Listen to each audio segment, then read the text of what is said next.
Вода? Ходиш ли? Да.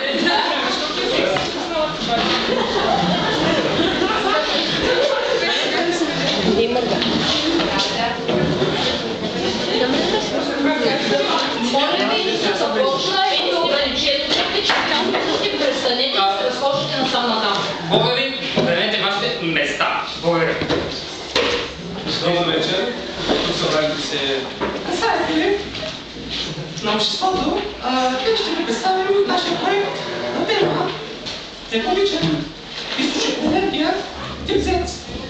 Поради липса на средства и ограничения бюджет в България, понеже принципът е много постна и от нашето управление, 5-месечно управление, става още по-постна и се наложи алтернативни източници на енергия да се намерят. И така с доктор Праче Електрос, доктор старец от ПАН. Заповядайте. Анастасия Вери. Не. Но, съжаление, го няма. Продължете, колега Силикон Дрянков, простете. Да ви се представя, аз съм Силикон Дрянков, министър на Финансите, доколко се спомням аз. най-големия, най-великият се Фаби. Той! Той! Бойко Борисов. Естествено. Трябваше да има представител на Министерството на икономиката, енергетиката и туризма, но той е на конференция в Бахтат, където представя нашия проект за сонна електроцентрала ЗЕЦ. Затова ние днес с доктор Праче Електрос. Аз благодаря, беше много приятно. И аз, Силикон Дрянков, ще се представим, ще опитам да представим нашия проект в най-добрата светлина. Нека да започнем. Започнете, колега. Започнете. Да, вие Това е трябва да нашия започнете. проект. ЗЕЦ следница, ЗЕЦ ступница. Първа точка от проекта ни е местоположение. Местоположението на новият ще е в новият енергопроизводителен район, Среднишко-Дупнишки район, който ще оглави водещи места по електроенергопроизводство. Целите на нашия проект са производство на качествена, екологична, рентабилна и алтернативна електроенергия, чрез инновационната система на деление на свободни. Осъществяването на проекта ще премахне енергозависимостта на България от Русия и Европа. Точно така. В периода на финансово-икономическа криза страната има нужда от инновационни мерки за стимулиране на развитие на народното стопанство. Именно за това ние предлагаме решение на проблема. В проекта е заложено изграждането на заловна електроцентрала на територията на градовете Сливница и Дупница. Изграждането ще положим условието на нов дял в енергетиката на България, с като тя ще излезе на челно място в света по производство на електроенергия. Произведената продукция ще бъде качествена, рентабилна и екологична. Точно така. Особено богата суровинна база на злополите. СЕЦ-666, което подпомага бъдещето развитие на проекта. Целевата група, към която ще е предназначен продукта на злобна електроцентрала, се включва в тежката и леката промишленост, както и домакинствата. Извинете. Същността на проекта ще бъде... Много слушаваш. Водичка. Някой да взе водичка. Същността на проекта ще разясни моят колега доктор Праче, професор. Професор, доктор, инженер, Праче Електрос. Защо съм тук? Да ви представя нашия проект. За целта, колега бих се да им помогна.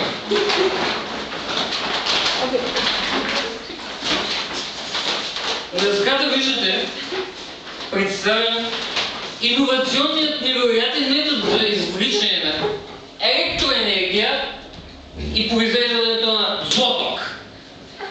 Това се случва. В момента да погледна, да, точно така. Да. Всичко се случва по изпитаната технология за деление на урана. Моя милост, мое превъзходителство и величие откри през последните месеци на труден труд, много се трудих през тези трудни месеци, че елементът злобойни може да замести традиционния уран. Това се случва последния начин. момент. Имаме източник на злоба. Чиста, красива, екологична злоба. Ето тук. Чрез специално оборудване, което е много скъпо. Повярвах, много скъпо. Затова именно не сме ви донесли днес. Слагаме шлема на главата на злоба, на човека, жената, човека. Чрез помпа извличаме така неговата злоба, чистата му злоба.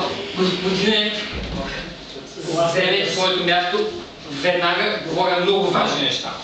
Извличаме неговата злоба, при което тя попада в реактора. Ето, злобореакторът, където от чистата злоба се извличат злобони 665.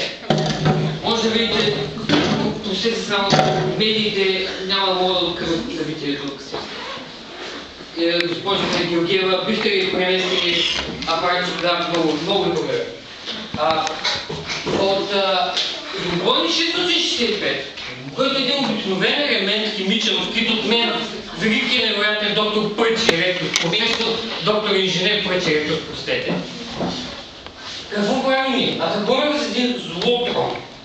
При това той минава в едно заблудено състояние на Z злобони 666, при което се случва спонтанното делене и оттам насетне в реактора протичат процесите, за да може да се задвижи реакторът, оттам да се произведе злото, което да стигне до всяко едно домакинство и по този начин България да стане световна сила в енергетиката. Благодаря. Колега, продължете. Бюджетът на проекта Може и повече. Обща стойност на проекта е 13 милиона 333 хиляди 332 лева. За средственца са отделени 6 милиона 666 хиляди 666 лева. За закупуване на терен, за строителство на зона електроцентрала са отделени 50 хиляди лева. За строителство на сградата 2 милиона 750 хиляди лева. За оборудването, което е изключително скъпо, Белгия. и от Казахстан. Само що има от Казахстан. Дагестан? 3 милиона лева. Обучение на работници и служители 100 хиляди лева. Инфраструктура 100 хиляди лева и изкупуване на сурови 666 хиляди 666 лева. Съседството също са отделени същата сума пари. Възложителят на проекта е Министерството на икономиката, енергетиката и туризма на Република България. С негов министър Трайчо Трайчев. Изпълнители на тази... Няма би. Ти си поемат нищо в света. Не се заблуждавайте. Изпълнители на проекта са за научна дейност едноличен търговец Пърчи. Строителна дейност електросинженери, те нямат нищо общо двете фирми. Нищо. Няма нищо общо. Оборудването е представено... Тя не ми е сестра, нищо тя ми е рега. Оборудването е представено с доставчика на съвременни ескоми, десимета, дърпа. Проекта, девета точка. Подкрепата на проекта е подкрепен от Министерството на икономиката. Подкрепене? Подкрепене. Колко е подкрепа? 4 страни. Министерството на Трябва икономиката. едно подкрепа. Енергетиката и туризма. Министерството на финансите, Министерството на регионалното развитие и благоустройството. Той Койко, Националният русинерски клуб, Русините Сливница и Дупница, Национална организация Албанди, Нематан и други. Продължителността на проекта, началото на проекта е 1.1.2010 година. Завършването на строителната дейност е на 1 февруари 2011 година. Начало на производството 14 февруари 2011 година.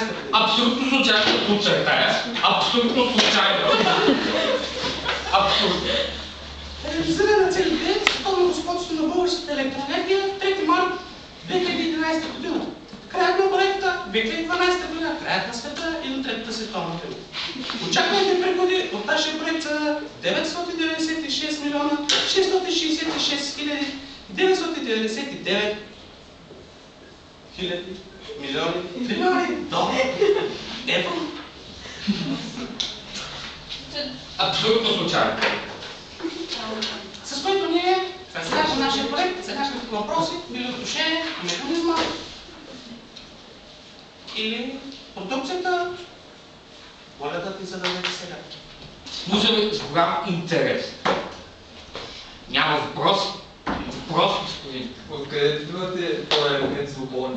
Имаме лицензия на доставчик. Добре, искаш. Момент. Оставете ме, аз да го обясня. Значи, да ви обясня, то се извлича от чистата човешка злоба. Слагаме ти шлема на тебе, почваме да ядосваме, че ставаш червен. Почваме, извличаме. Специалната белгийска помпа, само шлема от Казахстан. Белгийската помпа. Извличаме го, по което го обработваме, извличаме от твоята чиста човешка злоба. Именно злобойни 665, и както обясним, го възбуждаме, и той става злобойни 665. Добре.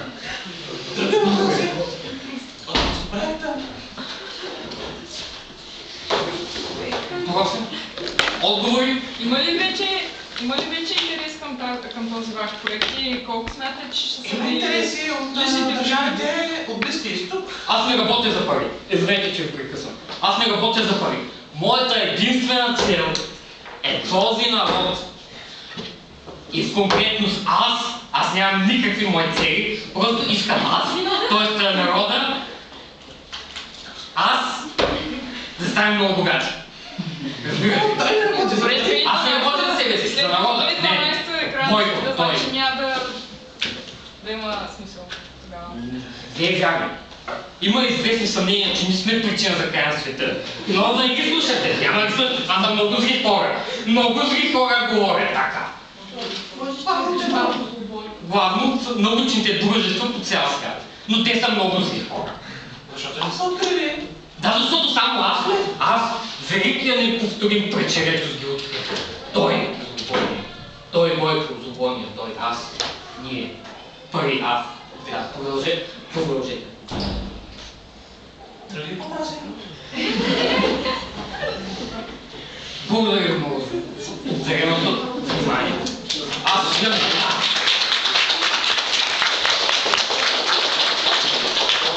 Бени, голямото. Вече може да видиш това. Трекли го.